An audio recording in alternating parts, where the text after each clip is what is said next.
विशेष show शख्सियत मैं आपके साथ हिमांचल।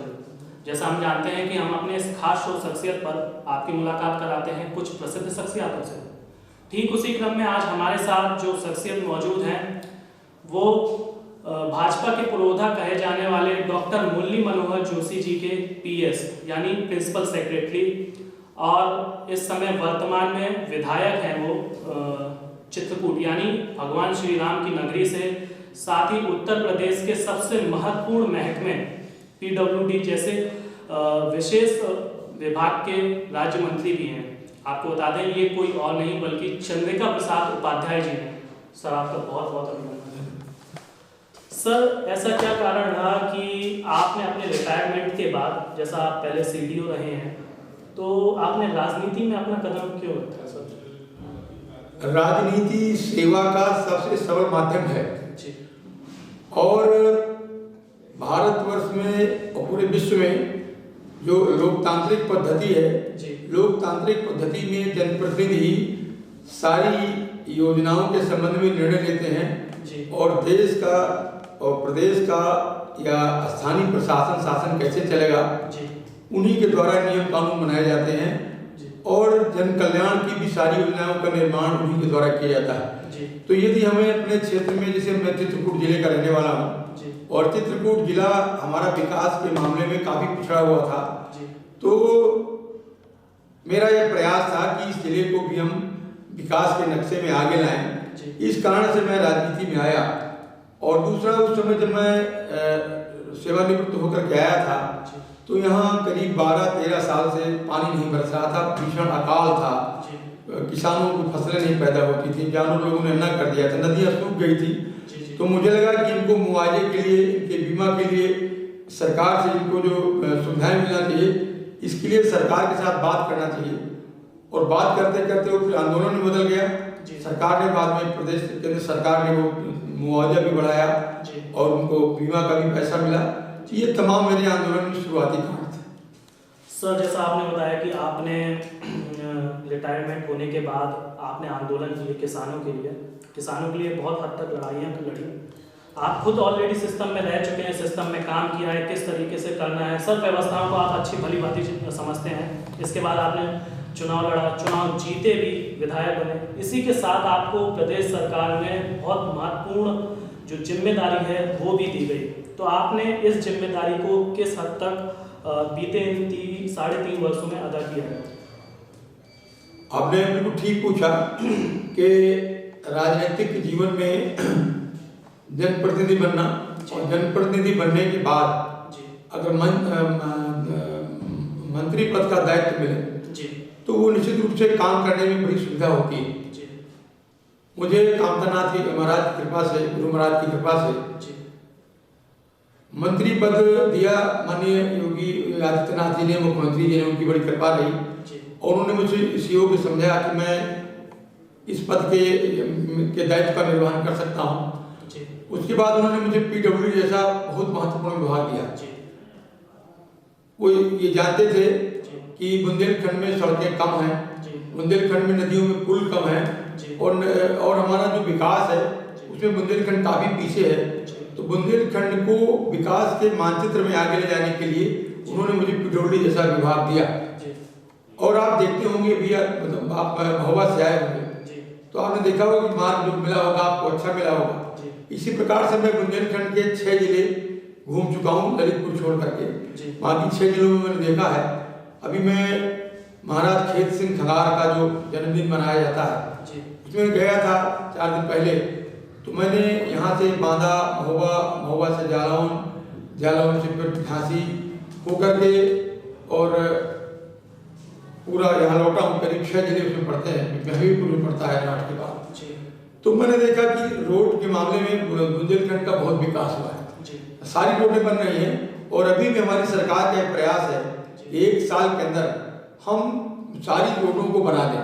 हम प्रति 9 किलोमीटर के हिसाब से रोड बना रहे हैं, प्रति 3 दिन में एक पुल बना रहे हैं। और हमारा प्रयत्न है कि जितने भी नदियां हैं उनमें पुल जहाँ भी आवश्यक है बन जाए और संपर्क मार्ग बन जाए। अभी अगर मैं अपने जिले की बात करूँ तो हमारे जिले में ही ये जो करबी जिला मुख्यालय है, यहाँ से जो राजापुर को मार्ग जाता है, ये स्टेट हाईवे था अब इसको अभी हम लोगों ने नेशनल हाईवे बना दिया, राष्ट्रीय राजमार्ग बन गया। एक मार्ग आप जहाँ से आए होंगे बांदा को जाता है करबी से, एक दूसरा भी स्टेट हाईवे मंजूर हो गया, टेंडर हो गया, बनने वाला है। वो भौरी से होकर के पहाड़ी होकर ओरन बिसंडा होकर के बांदा को जाएगा, तो 2 राजमार्ग हो जाएंगे जो बांदा जिले को यहाँ से जोड़ेंगे। इसी प्रकार से तमाम जो छोटे छोटे मार्ग हैं, अन्य मार्ग हैं, उन सबको हम जोड़ने का प्रयत्न कर रहे हैं। और पीडब्ल्यूडी मंत्री बनने का मैं समझता हूँ यही माननीय मुख्यमंत्री जी का भी विचार रहा होगा, यही कारण रहा होगा, उसको हम कर रहे हैं। तो सर आपका जो विजन था 2017 में, जिस विजन के साथ आप उतरे थे चुनाव में, तो कितना पूरा हो चुका है? विजन की यदि मैं बात करूं तो मेरा विजन सबसे पहला तो ये था कि मैं अपने खास करके अपनी विधानसभा में चित्रकूट जिले के प्रत्येक खेत को पानी दे दूं, क्योंकि किसान ही यहाँ ज़्यादा रहते हैं, 70-75% आबादी किसान है। तो किसानों के लिए पानी बहुत आवश्यक होता है, खेती के लिए अगर पानी है तो फसलें अच्छी होती हैं। तो मैंने सोचा कि पानी इनको दिया जाए। उसमें मैंने सबसे पहले किया कि जो हमारे वर्तमान में पानी देने वाले सिस्टम नहर या ट्यूबवेल है उनको हम ठीक से चलवाएं, ताकि पूरी क्षमता के साथ पानी दे सकें। तो जो भी नहरें थी उनका हमने उनकी व्यवस्था कराई, सफाई कराई और ये नियंत्रण किया कि पानी खेतों तक पहुंचे और पहुंच भी रहा। उसके बाद हमारा दूसरा प्रयत्न था कि ये देखा जाए कि अभी कितनी भूमि ऐसी है जो सिंचाई के साधनों के अभाव में असिंचित है, तो उसके लिए नहरें भी प्रपोज किया है, लिफ्ट नहरें ला रहे हैं, जैसे राजापुर से करबी लाएंगे और उसको दोनों तरफ माइनर और रजबहे बना देंगे, तो करीब 96,000 बीघे जमीन सिंचेगी। इसी प्रकार से रसिन बांध था, इसका पानी भी उठा के बरुआ बांध में डालेंगे, बरुआ में पानी नहीं रहता, तो भी अपनी पूरी जो उसकी टेल तक पानी देगा। रसिन के आगे भी नहरों को बढ़ाएं क्योंकि उसमें पानी पर्याप्त है, तो उससे 6 गाँव को पानी अतिरिक्त मिलेगा। और हमारा ये भी प्रयत्न है कि जो वहाँ से नहर हम निकाल लें राजापुर से, उसके पानी को पैसुनी में डाल देंगे, तो पैसुनी में भी कम से कम 7-8 में पानी 12 महीने मिलेगा। अभी पैसुनी गर्मियों में सूख जाती है, ये बड़ी धार्मिक नदी है, बहुत लोग स्नान करते हैं। नदी किनारे वाले जो लोग हैं उनका जो उसमें पानी से निस्तार होता है वो सब रुक जाता है। तो मेरा मेरी सबसे पहली जो मेरा लक्ष्य था, उद्देश्य था, वो खेतों की सिंचाई का था। वो लगभग उसमें मैं आगे बढ़ रहा हूँ और उम्मीद है कि बहुत जल्दी 2-3 नहरें और हमारी बन करके तैयार होगी। और ये अभी हमारी सरकार ने बिजली बढ़ा दिया, 18 घंटा 20 घंटा बिजली मिल रही है। तो जो ट्यूबवेल नहीं चलते थे वो ट्यूबवेल चलने लगे, पहले पानी नहीं बिजली नहीं मिलती थी। दूसरा भी 2 काम और हमने किया, एक तो सोलर एनर्जी वाले जो पंप सेट लगने लगे, तो सूर्य की रोशनी के में चलते हैं, उस कारण से बिजली ना भी रहे चाहे उसका कोई फर्क नहीं पड़ता, पैसा भी बचता है और बिजली को लेकर के उन पर कोई प्रभाव नहीं पड़ता। एक बात भी हो गई। दूसरा हमारा प्रयास ये भी है कि जो हमारे ये हैं क्या कहते हैं ट्यूबवेल है, अधिक से अधिक जिनको हम कनेक्शन दें। पहले हमारे यहाँ जो व्यवस्था थी उसमें छूट में बिजली मिलती थी कि अब आप अगर बिजली का कनेक्शन लेंगे तो इतना % हम आपको छूट देंगे। अभी हम लोगों ने एक नियम बना दिया कि ठीक है, छूट वाला अगर पैसा नहीं आ रहा है दे रहे, तो किसान अगर पूर्ण भुगतान करके लेना चाहे तो तत्काल मिल जाएगा। तो अभी हमने देखा, हमने नवंबर तक के सारे किसानों को बिजली के कनेक्शन दे दिया और बिजली के कनेक्शन और बोरिंग बहुत तेज हो रही, लोग मांग भी रहे हैं।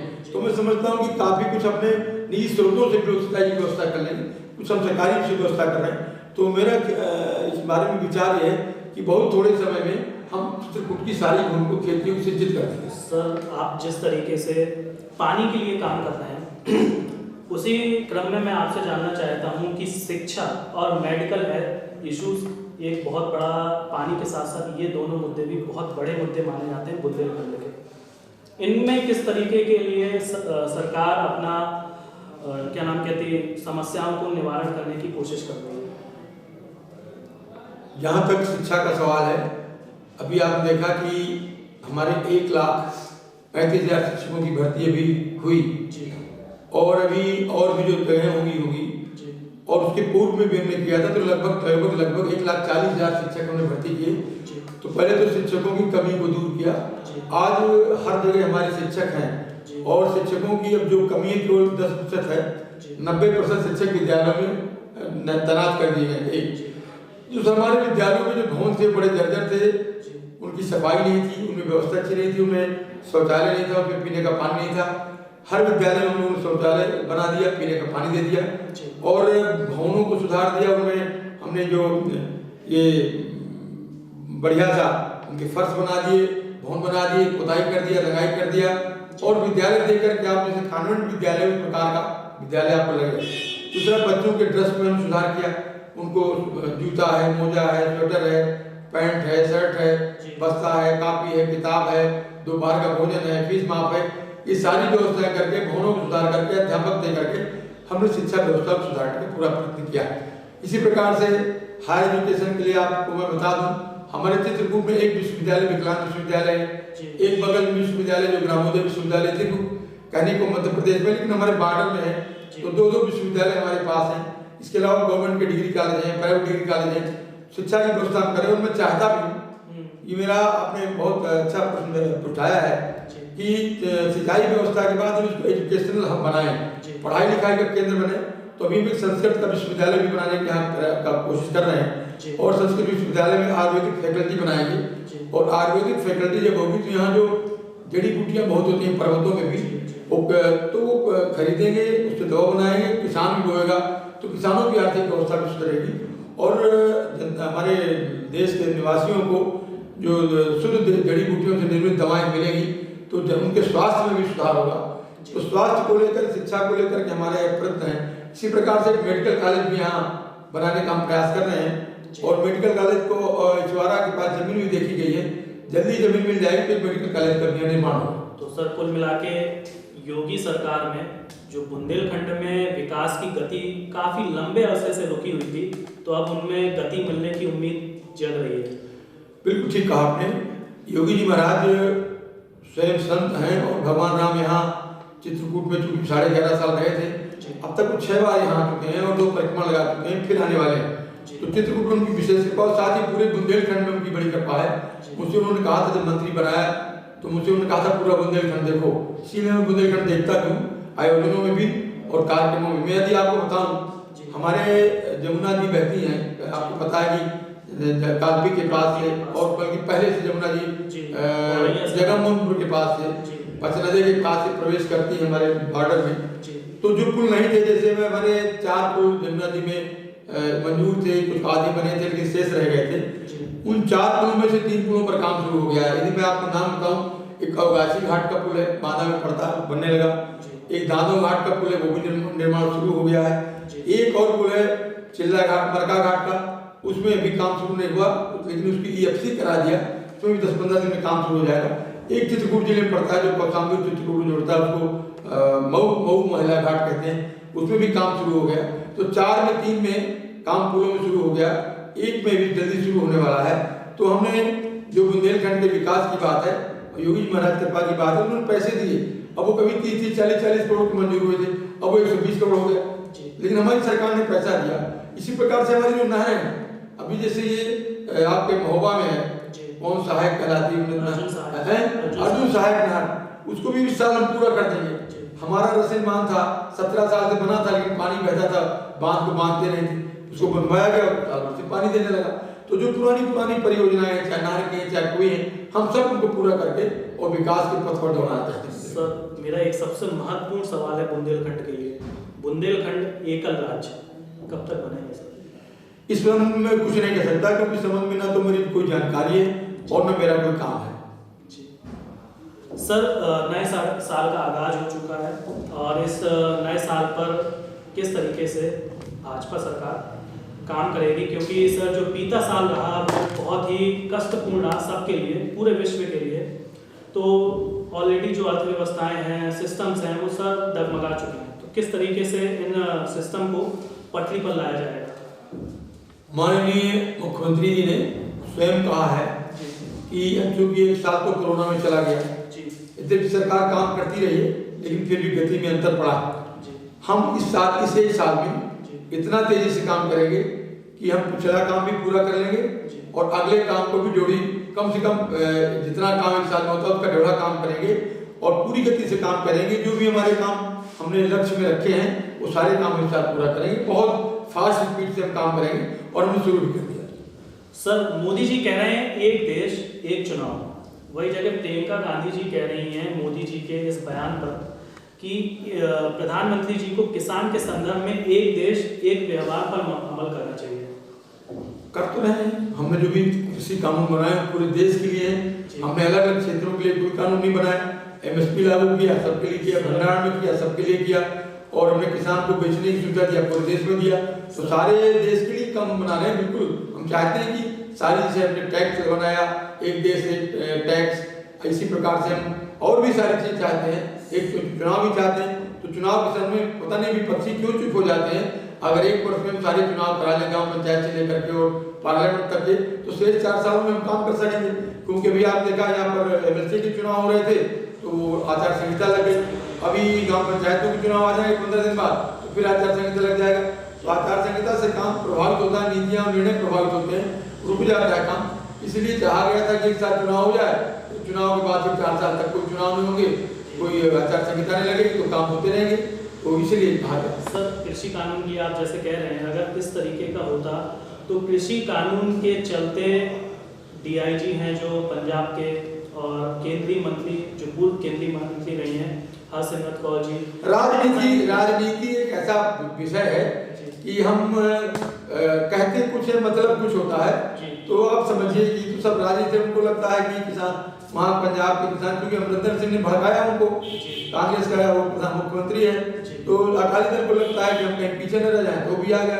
वो तो रिटायर होने वाला था, उसको राजनीति में आना है, इसलिए अपना बहाना खोज रहा था। आगे कोई त्याग बलिदान वाले नहीं है। देखिए, अगर सरकारी अधिकारी कर्मचारियों में बलिदान त्याग की भावना हो तो पूरी जिंदगी ईमानदारी सेवा करें, तब तो पब्लिक को दोनों हाथ से आप लूटते हो और बाद में आप ड्रामा करते हो, तो गलत है। मैं ये बात कहने की नहीं, लेकिन आपने छेड़ दिया इसलिए मैंने कह दी। मुझे बड़ी घृणा होती है उन अधिकारी कर्मचारियों जो घूसखोरी करते हैं। उनको क्या नहीं मिलता, पूरी जिंदगी तनख्वाह मिलती, लंबी तनख्वाह मिलती, उतना किसी को मिलता जितनी तनख्वाह सरकारी कर्मचारी को मिलती है। नौकरी के बाद पेंशन मिलती है, बीच में मर जाए तो बच्चे को नौकरी मिलेगी, स्वयं मिलेंगे तो पेंशन बीवी को मिलेगी। इतनी सुविधा, इतना ज्यादा सिक्योरिटी कहीं नहीं है, न व्यापार में, न किसानी में है, न कहीं है। लेकिन उसके बाद भी हम कुछ चंद जो घूस के पैसे होते हैं उनको प्रति वफादार होते हैं, और जिसकी कसम खाई उसके प्रति वफादार नहीं होते। दुर्भाग्य है देश का कि इस प्रकार का ब्यूरोक्रेट इस देश में है। ये थे हमारे साथ उत्तर प्रदेश के लोक निर्माण विभाग के राज्य मंत्री चंद्रिका प्रसाद उपाध्याय जी, जिन्होंने बताया कि आखिर उन्होंने राजनीति में आने का निर्णय क्यों लिया। क्योंकि उनका मानना है कि अगर आपको समाज की सेवा करनी है तो राजनीति में ही आकर के आप समाज की सुचारू रूप से काम कर सकते हैं। और साथ ही उन्होंने बताया कि बुंदेलखंड में आने वाले समय में विकास की जो गति है वो और तेजी से पकड़ेगी, क्योंकि योगी जी की सरकार लगातार विकास की राह पर चल रही है। फिलहाल आज की हमारी शख्सियत पर इतना ही। अब हमारी और आपकी मुलाकात फिर होगी जब हम आपको और भी शख्सियतों से रूबरू कराएंगे।